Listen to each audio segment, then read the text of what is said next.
ఢిల్లీలో ఇప్పుడు మున్సిపాలిటీ వాస్తవంగా ఇదివరకు బీజేపీ గెలుస్తుండేది. మొన్నటిసారి నెక్ టు నెక్లో అతి స్వల్ప మెజార్టీతో ఆమ్ ఆద్మీ పార్టీ అధికారాన్ని హస్తగతం చేసుకుంది.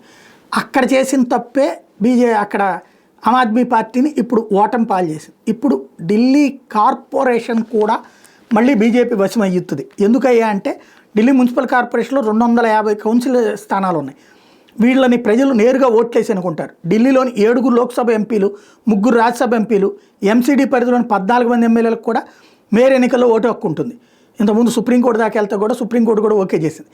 ఎంసీడీలో బీజేపీకి ప్రస్తుతం 120 మంది, ఆప్కి 122 మంది కౌన్సిలర్లు ఉన్నారు, అంటే కేవలం 2.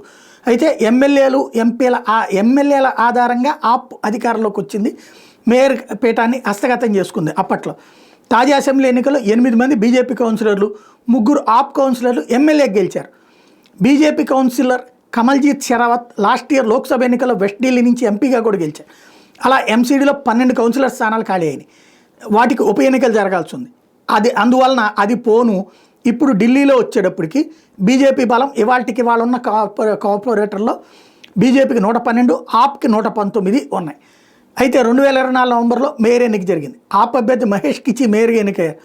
పోలైనటువంటి 263 ఓట్లు కిచికి 133, బీజేపీ అభ్యర్థి కిషన్ లాల్కి 130 లభించినాయి. అయితే లోక్సభ అసెంబ్లీ ఎన్నికల నేపథ్యంలో ఎంసీడీలో బీజేపీ బలం పెరిగింది. మేయర్ ఎన్నికల్లో ఓటు హక్కున్న 14 మంది ఎమ్మెల్యేలు, 7 ఎంపీలు బీజేపీకి చెందిన వాళ్ళు ఉన్నారు. మేయర్ పదవిని సులభంగా దక్కించుకుంటుంది కనుక రాష్ట్రంలో బీజేపీ ప్రభుత్వం కొలువు తిరగానే మేయర్ మీద అవిశ్వాస తీర్మానం పెట్టి గద్దె దించాలని పార్టీ అధిష్టాన నిర్ణయానికి వచ్చినట్టు సమాచారం. తర్వాత మేయర్ పదవిని సొంతం చేసుకోవాలని భావిస్తున్నారు.